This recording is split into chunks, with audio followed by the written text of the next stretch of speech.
afternoon, Alice. Good afternoon, Michael.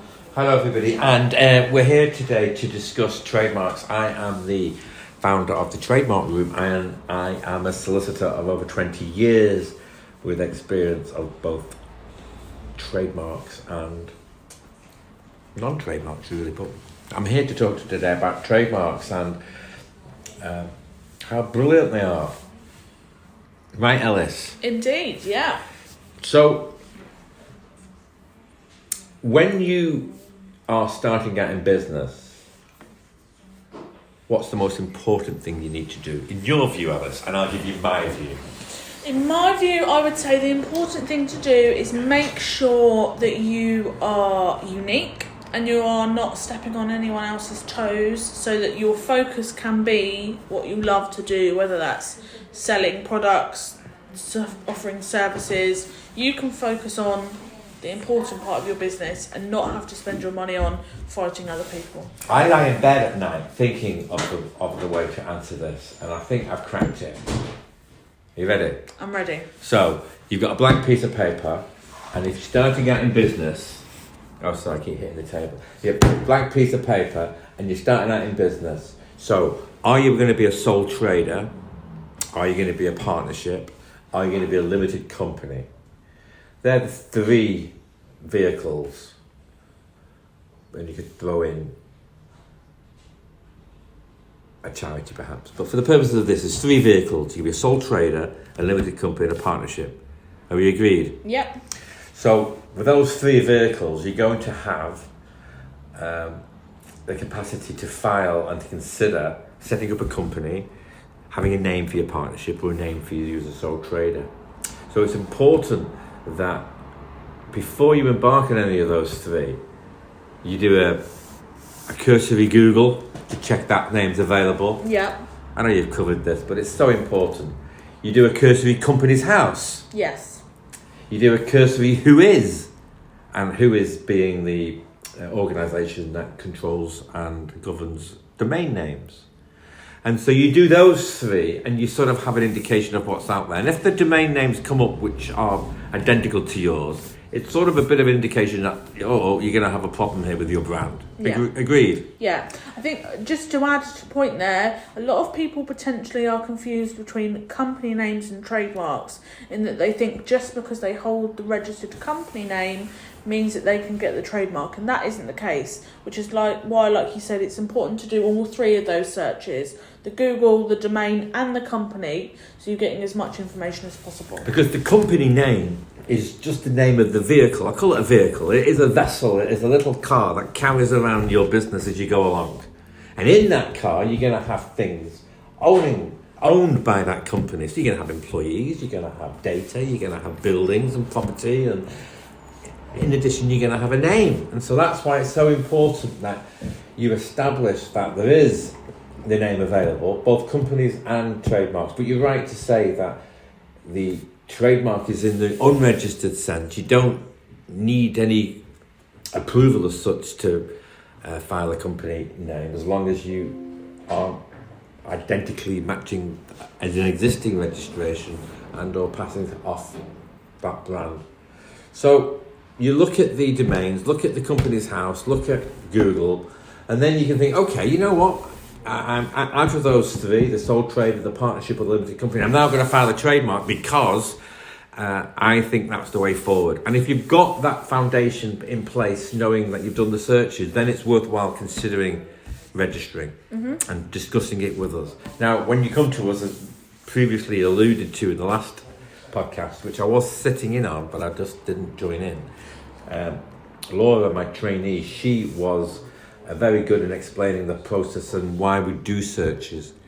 And we've sent you this link to this video, and if you're listening to this, sorry, not video and audio, because you've phoned in to ask for an inquiry, and it's relevant to this inquiry is that you do searches via the UK IPO. There's a fact sheet that you'll find here as well, but the UK IPO is a database that we all go to in order to ensure that the trademark is viable. Is available. Yeah.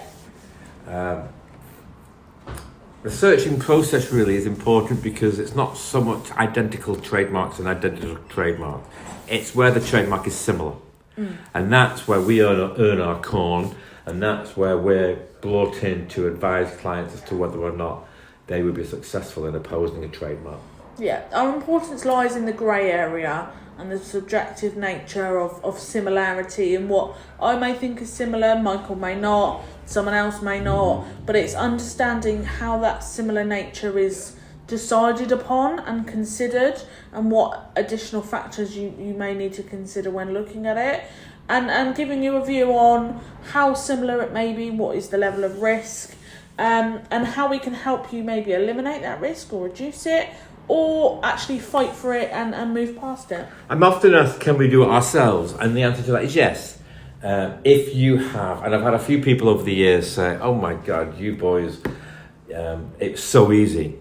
And, if you have a distinctive trademark in goods and services that are easily identifiable, it may well sail through. And you can do it yourself, but there was a very few and far between. Yeah. And like most things, you scratch on the surface and you start going down rabbit holes. It can be quite complicated. Yeah. But in principle, sure, you can do it yourself. And the UK IPO is really good at that and really good at explaining and highlighting. And do spend some time on the UK IPO in order to do your searches and to see what's out there.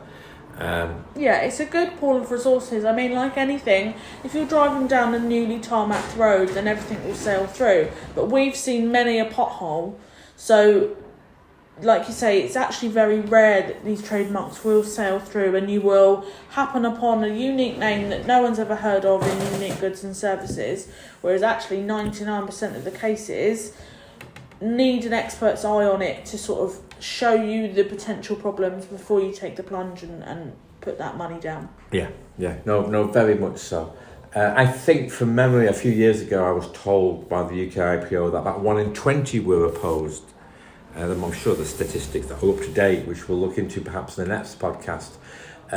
So 1 in 20 applications are opposed. Now, what that means is that when the application is filed, it sort of triggers a two-stage process. The first process is the examiner, the civil servant at the UK IPO, will review the application.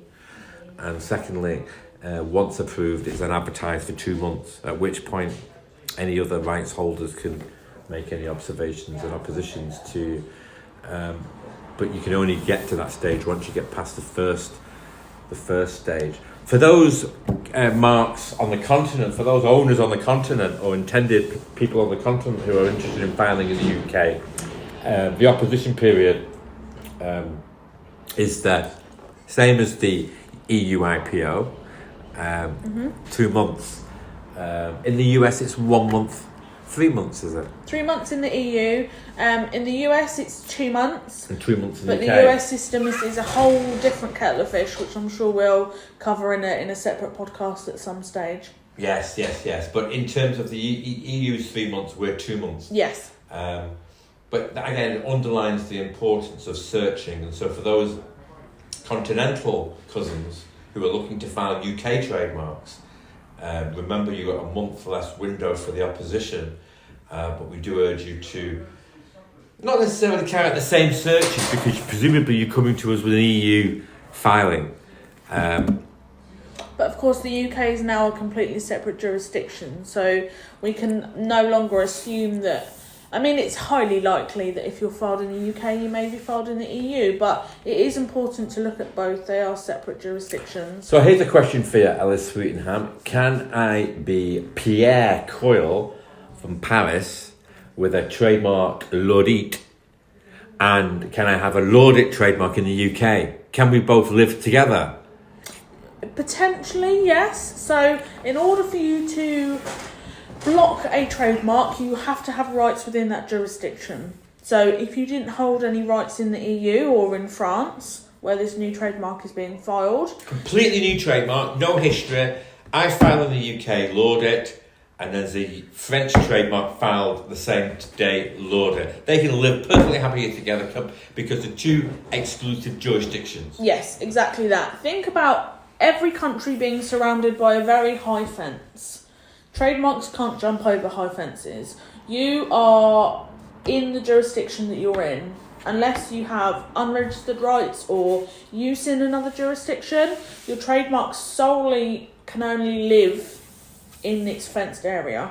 So it is important that you think about expanding globally, and in those countries where you actively trade, thinking about registering your trademark there. Just by having, say, a UK trademark doesn't mean that you're done and dusted. Perfect. So in the old days, of course, if pre-Brexit, if you had a UK trademark, that would be sufficient to prevent an EU trademark being filed, but Yes. not necessarily the French trademark. No, because the UK was part of the EU, your EU trademark granted you protection in the UK. So because of that link there, you were able to sort of block it, but you would need that national link. So the UK matches the UK. You wouldn't be able to use the UK to block France. There is no match there. Okie dokie. Well, it's been a pleasure, Michael. Thank you for this chat. And if anyone's got any other questions, please don't hesitate to get in touch with Michael, myself, or any other members of the team. Laudit.co.uk for all our contact details. And we'll speak to you again soon. Fantastic. Well done. Thanks, Ellis. Thanks a lot. Bye.